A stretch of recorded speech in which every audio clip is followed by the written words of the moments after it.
अगस्त 1947 दिल्ली के कमरे में एक आदमी नक्शे पर पेंसिल से एक लाइन खींच रहा था। उस आदमी का नाम था सर सिरिल रैडक्लिफ। हैरानी की बात यह थी दोस्तों कि रैडक्लिफ ने इससे पहले कभी भारत देखा ही नहीं था। उसे पंजाब और बंगाल के बारे में भी कुछ भी जानकारी नहीं थी। फिर भी उसे भारत और पाकिस्तान के बीच सीमा तय करने की जिम्मेदारी दे दी गई। 3 जून 1947 को ऐलान हुआ कि अंग्रेज भारत छोड़ेंगे और देश 2 हिस्सों में बटेगा। 15 अगस्त को भारत और पाकिस्तान आज़ाद होने वाले थे, लेकिन इसके साथ एक बहुत बड़ी समस्या थी। भारत के अंदर 565 रियासतें थी। इनमें से कई राजा और नवाब सोच रहे थे कि अंग्रेज के जाने के बाद वे खुद को स्वतंत्र देश बना सकते हैं। अगर ऐसा होता तो भारत का नक्शा सैकड़ों टुकड़ों में बट जाता। इसलिए अब सबसे बड़ा सवाल था कि भारत और पाकिस्तान की सीमा कौन तय करेगा।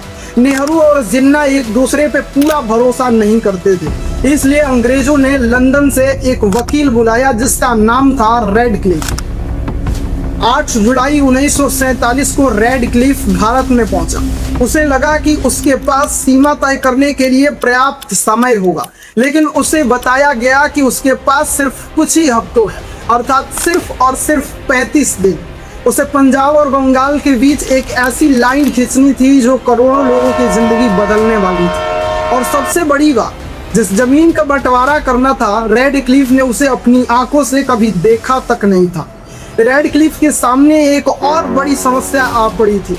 उसके नक्शे और जनसंख्या के आंकड़े भी पूरी तरह सही नहीं थे। फिर 2 शहर सबसे बड़ी परेशानी बन गए, कलकत्ता और लाहौर। कलकत्ता में हिंदू आबादी ज्यादा थी, इसलिए उसे भारत में रखा गया। लेकिन लाहौर का मामला आसान नहीं था। वहाँ हिंदू, सिख और मुसलमान बड़ी संख्या में रहते थे। रैडक्लिफ ने पहले लाहौर को भारत में रखने के बारे में सोचा, लेकिन फिर सवाल उठा कि अगर लाहौर भी भारत में मिल गया तो पाकिस्तान के पास कोई बड़ा शहर ही नहीं बचेगा। आखिरकार लाहौर पाकिस्तान में चला गया। लेकिन बंटवारा सिर्फ जमीन का नहीं हुआ, सरकारी सामान तक बांटना पड़ा। फाइल, टाइपराइटर, फर्नीचर, पंखे और यहाँ तक कि छोटी छोटी चीजें। एक अजीब मामला 60 बत्तखों का भी सामने आया। अब सवाल ये था कि ये बत्तख भारत के हैं या पाकिस्तान के। यानी देश का बंटवारा इतना उलझ चुका था कि हर चीज का हिसाब लगाना पड़ रहा था। 13 अगस्त 1947 को सीमा आयोग का रिपोर्ट पूरी तरह तैयार हो गया। माउंटबेटन ने रिपोर्ट को सुरक्षित रख दिया। फैसला जानबूझकर छिपाकर रखा गया क्योंकि उन्हें डर था कि सीमा की घोषणा से दोनों देशों में हिंसा फैल सकती है। 15 अगस्त 1947 भारत और पाकिस्तान आजाद हो गए। लोग आजादी का जश्न मना रहे थे, लेकिन लाखों लोगों को अभी पता ही नहीं था कि उनका घर किस देश में है। 17 अगस्त को सीमा का ऐलान हुआ और इसके बाद पंजाब में इतिहास का सबसे बड़ा पलायन शुरू हुआ।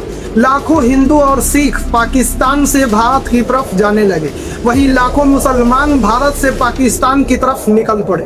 बूढ़े लोग बच्चों को गोद में उठाए, माता पिता और सिर पर अपना पूरा घर लेकर चलता हुआ एक परिवार। लोग ऐसे देश की तरफ जा रहे थे जिसे उन्होंने शायद कभी देखा ही नहीं था। सरकार ने हिंसा रोकने के लिए हजारों सैनिकों वाला पंजाब सीमा बल बनाया, लेकिन लाखों लोगों के सामने ये संख्या बहुत कम थी। ने एक बाउंड्री फोर्स बनाने का प्रपोजल रखा है। बाउंड्री और फिर शुरू हुआ बंटवारे का सबसे डरावना अध्याय, ट्रेनिंग। लाहौर से आने वाली एक ट्रेन अमृतसर पहुंची। आमतौर पर ट्रेन आते ही स्टेशन पर भीड़ उमड़ जाती थी, लेकिन इस बार स्टेशन पर पूरी तरह सन्नाटा था। जब ट्रेन के दरवाजे खोले गए तो अंदर यात्री नहीं बल्कि लाशें थीं, लाशें। ऐसे ट्रेन दोनों तरफ से आने जाने लगी, भारत से पाकिस्तान और पाकिस्तान से भारत। आजादी के साथ ही बंटवारे की हिंसा अपने सबसे भयानक रूप दिखा रही थी। लेकिन सरकार की सबसे बड़ी चिंता सिर्फ पंजाब नहीं था, कलकत्ता भी एक बहुत बड़ी चुनौती बन चुका था। मिनिस्टर के पास सूचना है कि कलकत्ता के हिंदू डायरेक्ट एक्शन डे का बदला लेने वाले हैं। डर था कि वहां भी भयानक दंगे शुरू हो सकते हैं, लेकिन इतनी बड़ी सेना मौजूद नहीं थी कि पूरे शहर में फैलने वाली हिंसा को रोका जा सके। तब माउंटबेटन ने एक ऐसे व्यक्ति से मदद मांगी जिसके पास न कोई सेना थी और न ही कोई बल। वह व्यक्ति थे महात्मा गांधी। 13 अगस्त को महात्मा गांधी कोलकाता पहुंचे। उन्होंने बेलिया घाटा के हैदरी हाउस में रहना स्वीकार किया। और सबसे हैरान करने वाली बात ये थी दोस्तों कि गांधी वहाँ हुसैन सहित सुहरावर्दी के साथ रहने लगे। वही सुहरावर्दी जिन पर 1946 के कोलकाता दंगे के दौरान हजारों लोगों की मौत के लिए आरोप लगाए गए थे।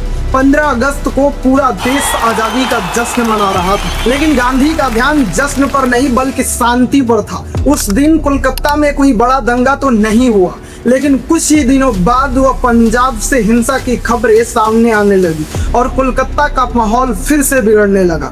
एक दिन मुसलमानों से भरे एक ट्रक पर हथगोले फेंके गए। गांधी तुरंत वहां पहुंचे और फिर उन्होंने फैसला किया कि वह आमरण अनशन करेंगे। 1 सितंबर 1947 को गांधी ने अनशन शुरू किया।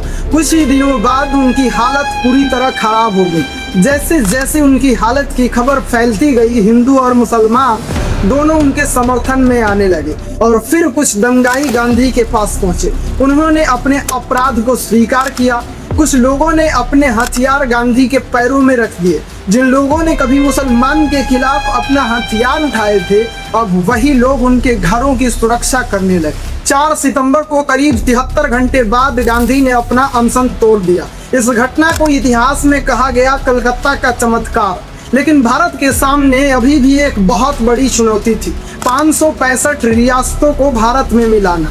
इनमें छोटे छोटे इलाकों से लेकर हैदराबाद और कश्मीर जैसी बड़ी रियासतें भी थी। अंग्रेजों के जाने के बाद कई राजा और नवाब स्वतंत्र देश बनाने का सपना देख रहे थे। अगर ऐसा होता तो भारत का नक्शा सैकड़ों टुकड़ों में बट जाता। सरदार वल्लभ भाई पटेल इस खतरे को अच्छी तरह समझ रहे थे। उन्होंने तय किया कि इन रियासतों को भारत के साथ जोड़ना जरूरी है। इस काम में उनके साथ थे बीपी मेनन। दोनों ने राजाओं और नवाबों से बातचीत करना शुरू की।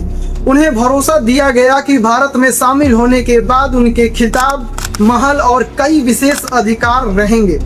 धीरे धीरे ज्यादातर राजा भारत में शामिल होने के लिए पूरी तरह तैयार हो गए, लेकिन सभी इतनी आसानी से नहीं माने। सबसे दिलचस्प मामला था जुन्नागढ़ का।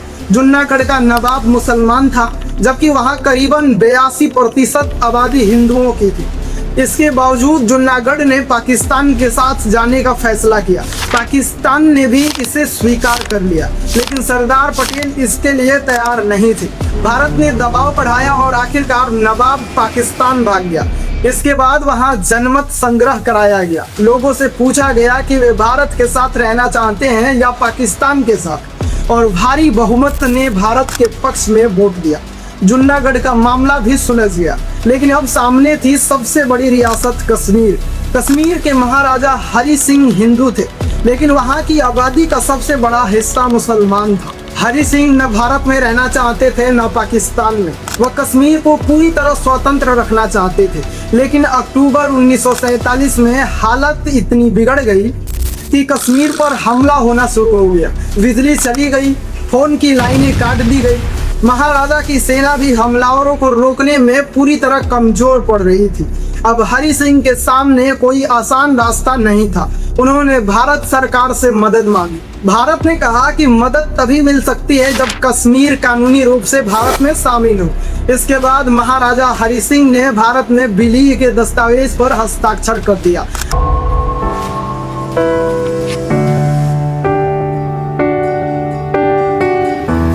26 अक्टूबर 1947 को कश्मीर भी भारत में शामिल हो गया।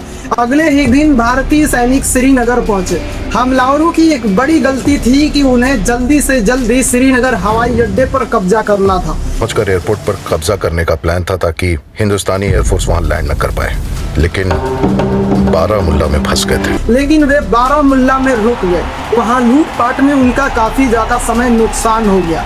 इसी देरी ने भारत को बड़ा मौका दे दिया। भारतीय सेना ने श्रीनगर हवाई अड्डे को पूरी तरह सुरक्षित कर लिया। धीरे धीरे भारतीय सेना ने हमलावरों को पीछा धकेलना शुरू कर दिया, लेकिन युद्ध पूरी तरह खत्म नहीं हुआ था। आखिरकार भारत ने कश्मीर का मुद्दा संयुक्त राष्ट्र के सामने रखा। 1 जनवरी 1949 को युद्ध विराम हुआ। सेनाओं के बीच एक रेखा तय की गई, जिसे उस समय युद्ध विराम रेखा कहा गया। बाद में यही रेखा नियंत्रण रेखा के नाम से जानी गई। कश्मीर का एक हिस्सा पाकिस्तान के कब्जे में चला गया। इसके साथ 1947 में बने भारत के नक्शे की सबसे बड़ी कहानी लगभग पूरी हो गई। लेकिन भारत का नक्शा अभी भी पूरी तरह पूरा नहीं हुआ था। कुछ इलाके अभी भी फ्रांस और पुर्तगाल के कब्जे में थे। आने वाले वर्षों में इन इलाकों को भी भारत में शामिल किया गया और फिर 1975 में सिक्किम भारत का हिस्सा बन गया। इस तरह धीरे धीरे भारत का आज का नक्शा तैयार हुआ। लेकिन अगर सरदार पटेल और बीपी मेनन ने 565 रियासतों को एक साथ लाने की कोशिश नहीं की होती तो शायद आज भी भारत का नक्शा बिल्कुल अलग होता। देश के बीच सैकड़ों छोटे छोटे राज्य हो सकते थे, अलग अलग सीमाएं होती और एक मजबूत भारत बनाना बेहद मुश्किल होता। इसलिए 1947 को सिर्फ आज़ादी के साल के रूप में देखना अधूरा है। ये वही साल था जब एक तरफ भारत टूटा था और दूसरी तरफ एक नए भारत की नींव रखी जा रही थी। बंटवारा एक त्रासदी था, लेकिन सैकड़ों रियासतों का एक साथ भारत में मिलना एक ऐतिहासिक उपलब्धि थी। यही है 1947 में भारत के बनने की असली कहानी। दोस्तों, आप इस वीडियो के बारे में क्या सोचते हैं? नीचे कमेंट बॉक्स में आप अपनी राय जरूर बताइएगा। मिलते हैं फिर किसी नेक्स्ट वीडियो में, तब तक के लिए जय हिंद, वंदे मातरम।